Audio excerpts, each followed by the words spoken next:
Je suis le bon berger qui donne sa vie pour ses brebis.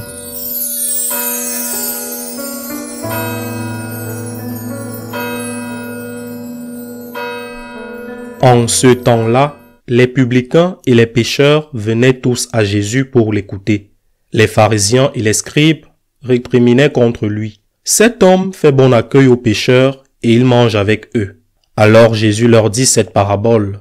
« Si l'un de vous a 100 brebis et qu'il en perd une, n'abandonne-t-il pas les 99 autres dans le désert pour aller chercher celle qui est perdue jusqu'à ce qu'il la retrouve? Quand il l'a retrouvée, il la prend sur ses épaules, tout joyeux, et de retour chez lui, il rassemble ses amis et ses voisins pour leur dire « Réjouissez-vous avec moi, car j'ai retrouvé ma brebis, celle qui y était perdue. » Je vous le dis, c'est ainsi qu'il y aura de la joie dans le ciel pour un seul pécheur qui se convertit, plus que pour 99 justes qui n'ont pas besoin de conversion.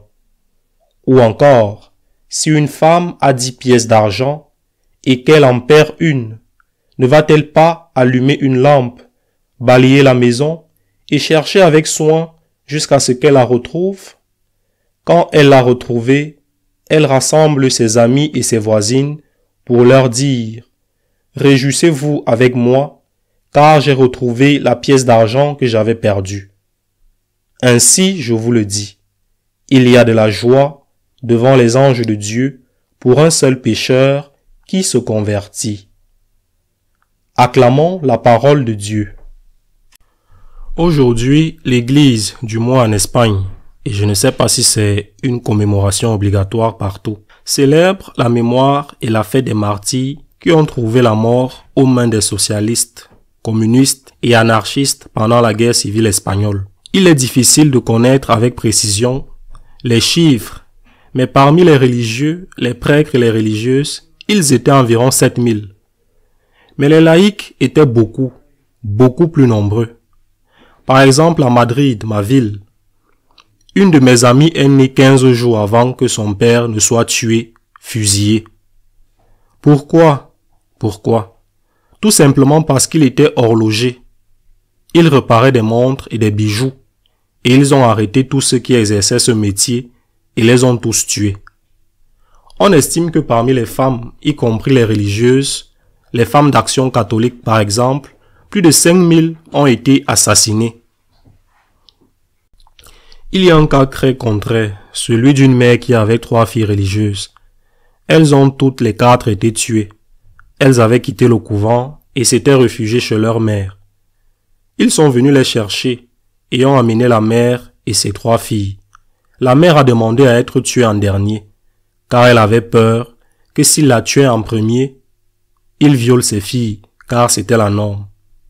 Qui a fait cela? Nous ne pouvons pas nous taire. Nous ne pouvons pas cacher l'histoire. Ce sont les socialistes, les communistes et les anarchistes qui ont fait cela. Ce sont des partis politiques de haine. Ils ont les mains tachées de sang innocent. Mais on peut se tromper. Eux se sont trompés. Certains ont personnellement demandé pardon après la victoire de Franco. On peut se tromper, même en commettant des crimes horribles. Il y a toujours une possibilité de conversion. Ont-ils demandé pardon? Jamais. Aucun d'entre eux.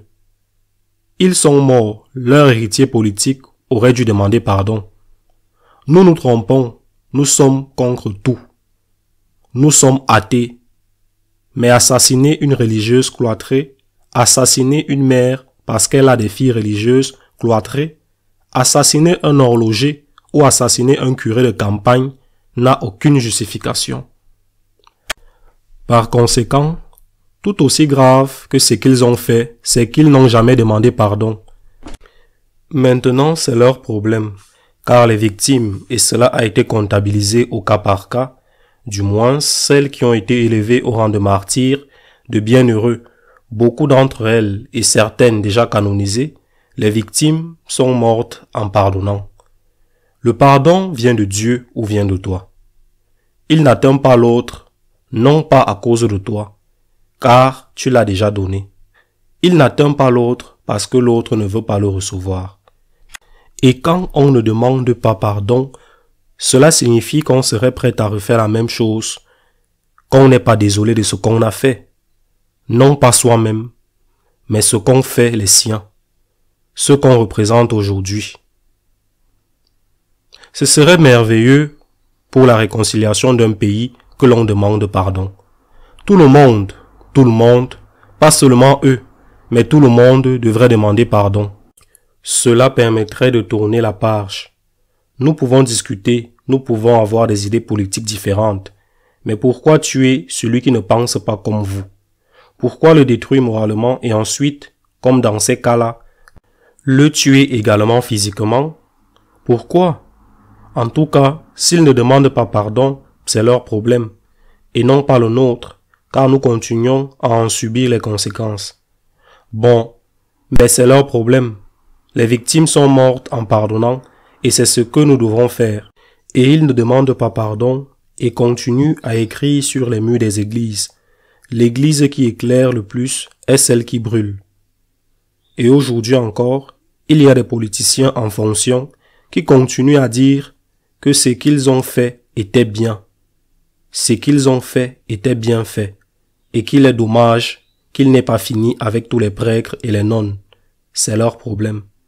Les martyrs sont morts en demandant pardon, en pardonnant. Pardon. Ils sont morts en pardonnant à leurs ennemis. Ils l'ont fait. Et ils n'ont pas regretté d'avoir donné leur vie pour le Christ. Nous devons imiter cet exemple. L'exemple d'être prêt à donner notre vie pour le Christ et l'exemple de pardonner non seulement à eux, mais aussi à ceux qui continuent de nous persécuter aujourd'hui. Même s'ils ne demandent pas pardon, c'est ce qu'a fait notre Seigneur qui est mort sur la croix en demandant pardon pour ses ennemis, pour ceux qui l'ont tué, et c'est ce que nous devons faire. Nous constatons l'histoire, nous sommes fiers de nos martyrs, nous rendons grâce à Dieu pour leur témoignage, car nous portons leur sang dans notre sang. Mais tout comme eux, nous pardonnons à ceux qui nous ont fait du mal et à ceux qui continuent de nous en faire. Ainsi soit-il.